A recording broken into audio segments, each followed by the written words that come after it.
La fin de mon contrat de travail au sein d'un grand groupe de nettoyage français a été l'élément déclencheur de cette prise de décision. Voler de mes propres ailes. J'en ai parlé avec ma femme parce que dans une telle remise en question, il faut que tout le monde s'y retrouve. Et lorsque j'ai, pour la première fois, ouvert la porte de mon établissement, j'ai eu un sentiment de fierté. Enfin, j'ai la conviction d'être au bon endroit pour devenir un bon chef d'entreprise. C'est quoi être un bon chef d'entreprise? C'est rester soi-même et savoir travailler en collectif comme dans une équipe de foot. C'est-à-dire partager les mêmes valeurs, impliquant le don de soi, c'est mouiller sa chemise, s'entraider, garder les pieds sur terre et ne pas oublier que rien n'est acquis.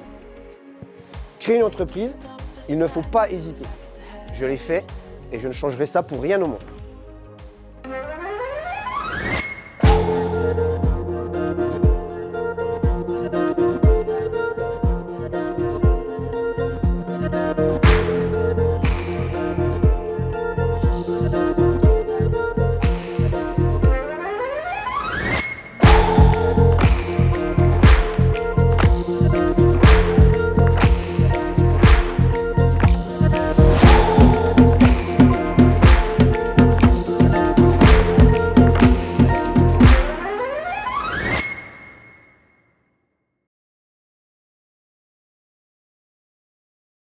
Avant de reprendre ce commerce de 500 mètres carrés, j'étais un vendeur et mécanicien dans un magasin de vélos.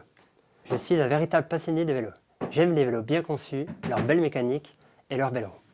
Je roule tous les jours pour prendre l'air et me vider la tête. Les pistes cyclables sont de plus en plus nombreuses dans les grandes villes et le monde du vélo évolue avec l'arrivée des vélos électriques. Et puis, ils sont de plus en plus légers. Alors ça attire tout type de clientèle, du plus jeune au plus âgé, de l'amateur au passionné. Dans ce magasin que je dirige, je veux pouvoir manager une équipe et mettre en place mes propres idées de réaménagement. Choisir des types précis de vélos et mettre en place des vélotests, c'est-à-dire que les clients pourront les essayer avant de les acheter. Être dirigeant, c'est avoir un peu de pression, mais j'apprends à vivre avec, on en apprend tous les jours.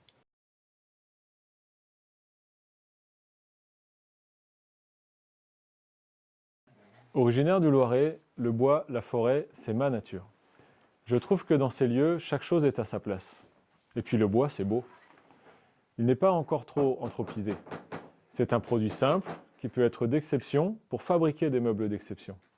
Vous savez, le massif du Jura est peu fertile et il pleut beaucoup.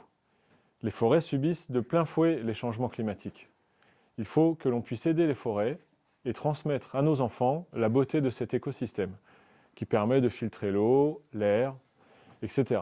C'est pour ça que j'ai créé cette entreprise de sylviculture.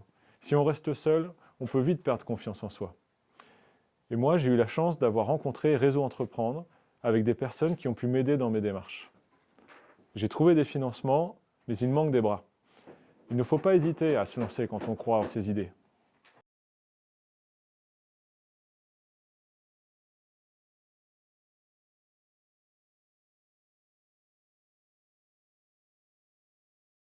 Mon mari et moi, nous avons fait construire un bâtiment qui ressemble à un marché couvert. Les clients pourront être servis de produits frais et de produits d'épicerie fine choisis pour être de très belle qualité. J'ai envie de retrouver dans notre magasin ce que j'aimerais avoir dans mon placard et dans mon frigo. C'est difficile de s'installer comme indépendant et de créer surtout. La lourdeur administrative démotive parfois. Mais Réseau Entreprendre nous permet d'être parrainés par des experts qui comprennent nos problématiques et nous font avancer. C'est super enrichissant quand on voit le projet naître. On veut se battre pour conserver nos valeurs et faire en sorte de maintenir la proximité avec nos clients.